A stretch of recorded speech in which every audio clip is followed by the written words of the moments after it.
My name is Brandon Adler. I am the game director for Pillars of Eternity DLC. I don't know if there's any particular reason why we chose the snowy one. Well, I take that back. There was a little bit of a reason. We actually had a cool area that was cut from the base game. We just didn't have enough time to kind of finish it out. And it was a cool, like, iceberg-looking area. And so we only had a few of those areas, but we were like, man, it'd be really cool if we actually took that and kind of like pulled it out and did like a whole dungeon full of this thing.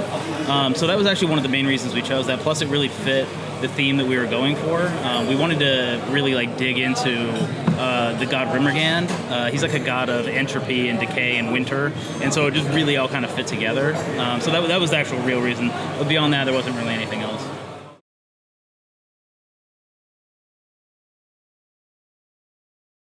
Yeah, so I mean, it can be a little bit difficult when you're introducing a new companion in a shorter DLC. But one way we kind of got around that a little bit was we really wanted that companion to be integrated into the story. And so when you're bringing Venir along with you, like he has a lot to say, and he's like really kind of integral into like the things that are happening around you. And so that makes him a little bit easier in terms of understanding like his backstory and really having a connection with him, where you'd want to bring him along in other places afterwards. Yeah, actually, we're working on it right now for Secret Slayer Survivor. We have most of it done. We're just doing a lot of cleanup right now, and it should be out in the next probably month and a half, 2 months.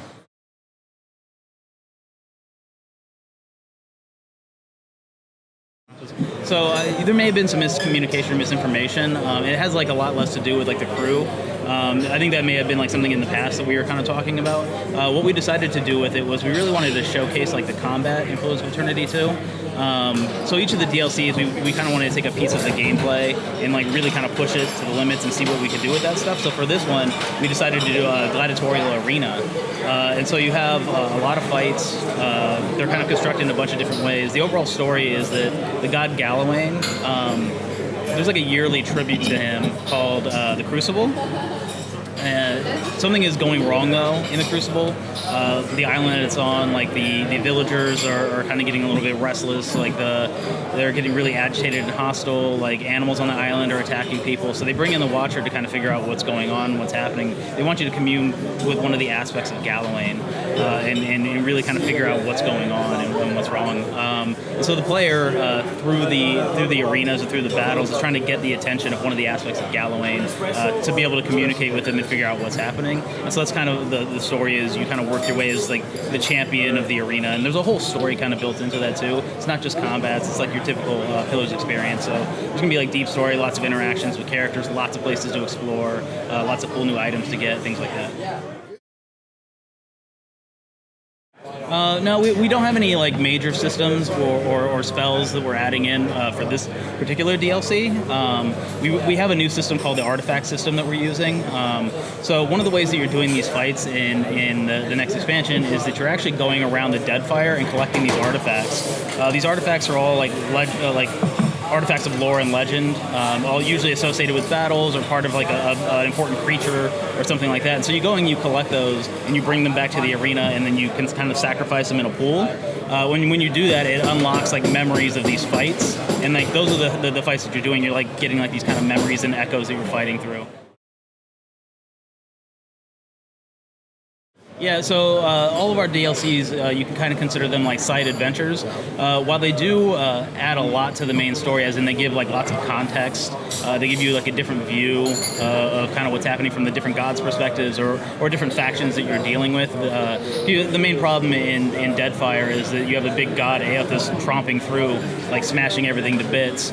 People are trying to figure out like, what do we do with this? Like, how do we stop that? Do we stop that? And so each of these DLCs kind of investigates that from a different perspective as well, but they can be considered like their own little standalone adventures to do. So it's a little bit of both, really. Well, most of the content is higher level content. We have a lot of content for the lower levels, and so the DLCs in particular are more of like, well, this one is level like a 16 level content. Like so you could do it up to, let's say like level 12 is probably like the minimum level you'd really want to kind of push through that. So that being said, we do add additional content back into the base game when it makes sense. So these companions that you'll be finding, or that we're kind of even fleshing out in the DLCs, sometimes they'll have additional content that you can even see in the base game as well. So there are not new boat mechanics for the DLC in particular, but one of the things that was kind of a point of feedback from the community and from fans was they weren't exactly happy with our current implementation of the ship-to-ship combats. And so our game director, Josh Sawyer, is actually taking a look now to see like what kind of changes they want to do, and that'll be free to everybody when we release those later on.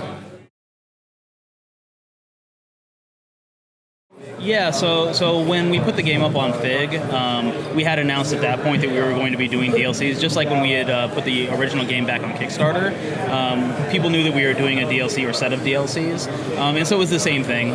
We just wanted to let people know from the very start that we were really committed to this, and we were gonna have a set of different DLCs for them to play.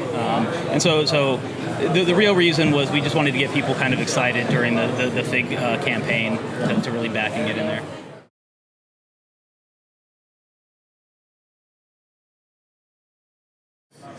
So as far as like paid DLCs, the 3 that we've announced are the ones that we kind of have planned. Like you never know in the future, we could be doing additional DLCs. That being said, we do have a lot of like free DLCs and free updates that we're going to be doing. One of the things that we're introducing is the God challenges. So they're just different ways that you can play through the game. Each of the gods, and there's 11 of them, have a specific challenge for you. So we've just recently released like Barrett's challenge, which means that typically if your player gets, or one of the characters in your party gets knocked out, you can kind of resurrect them or bring them back from unconsciousness. But if you have Barrett's challenge activated, after 6 seconds, they're actually just dead. They straight up die. Things like that. So you can kind of activate all of the God challenges to, when you're playing through again, give yourself a little bit of additional challenge. So we're actually introducing some mega bosses as well for people. They're going to be free updates. They're really like the most powerful bosses in the entire game. Big creatures, really difficult for people. It's for people that really want a challenge in it. You're going to get some really cool stuff when you do it, and really like the fights themselves are just filled with like cool strategies. I think people are really going to enjoy those.